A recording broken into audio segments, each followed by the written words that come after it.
So, Laquita Marie, are you ready to help me out with your music?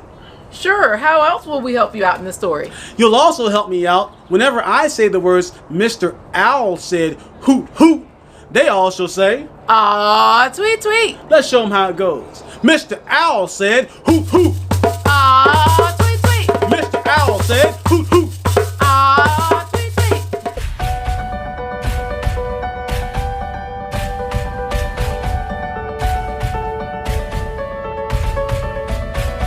So let's begin the journey of Nosey the elephant and how the elephant got its trunk.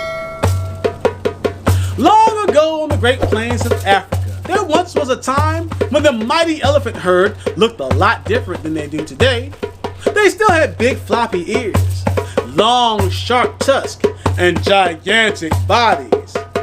But they didn't have long trunks like they do now to go "Brrr!" Instead, they had little short noses, and when they spoke, they said "Brrr, brrr, brrr."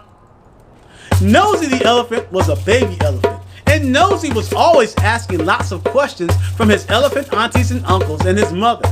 He would say, "Brr, brr, brr, why is the sky blue?" Or "Brr, brr, brr, do I have to eat this grass for supper?" Or "Brr, brr, brr, do I have to go to bed at sunset?" One day after all of his questions, Nosey's mother said, "Brr, brr, brr," and told him to go play. Nosey trotted off into the forest where he heard a sound he had never heard before. He peeked his nosy little nose through the bushes, and there he saw Mr. Owl, his backup singers, the Colocolo birds, and the animal band getting ready for the Savannah Talent Show.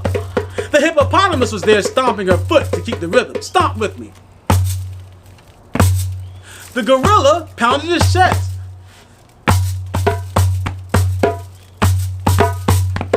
And Mr. Owl said, "Hoo, hoo." Ah, tweet tweet. Mr. Owl said, "Hoo, hoo." Ah, tweet tweet. Nosey loved the sound the animal band was making, and he ran right into their practice. But Mr. Owl had no time for nosy baby elephants. And he shooed Nosey away. Nosey stomped off. Never had such language been heard from a baby elephant. But Nosey was telling them that he was going to start his own animal band. He just had to find a hippopotamus to help him keep the rhythm. Nosey went to the river because surely that's where the hippopotamuses were. But when he got to the river, there was no hippopotamuses at all. Just a big green scaly crocodile swimming in the water. Maybe Mr. Crocodile knew where the hippopotamuses went. So Nosey went to the edge of the water and using his best elephant manners said, "But the crocodile just gone. Nosey splashed a little ways into the water and got right in the crocodile's face and said louder, but that's when trouble struck when the crocodile clamped down on Nosey's poor little elephant nose. Nosey tried to pull himself free, but the crocodile would not let go. The animal band was coming to the river for a drink of water, and they heard Nosey's cry, and they saw he was in trouble. So they formed a line and began to pull on his tail, and they pulled, until finally Nosey's nose shot free from the crocodile's mouth. Nosey had never made a sound like that before, but now he could thanks to his nice, long trunk. Nosey loved the sound, and so did Mr. Owl.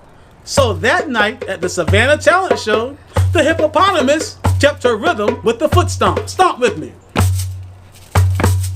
And the gorilla pounded his chest.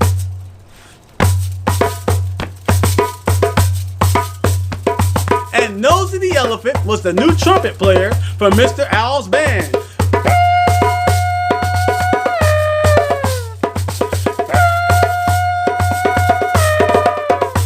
And Mr. Owl said, hoot hoot. Ah, tweet tweet. Mr. Owl said, hoot hoot. Ah, tweet tweet. And to this very day, all of the elephants that you see all have nice long trunks. Thanks to Nosey the elephant. who had lots of questions, but one day got the wrong answer from the wrong type of animal. So what do we learn from this story today? We learned that young people, it's okay to be curious and ask questions, but make sure you ask a trusted adult, like your parents, your grandparents, your teachers, your uncles, aunties, and other trusted adults. But there's a message for us not so young people too. Not so young people. Not so young people. Lots of times as parents, we're surrounded by children who have lots of questions. And no matter how tired or busy we are, we have to take time to answer those questions. Because if we don't, they might go ask the wrong type of adult and they might get an answer from a crocodile. So, that's today's story of Nosey the elephant and how the elephant got his trunk. And that was the end of that.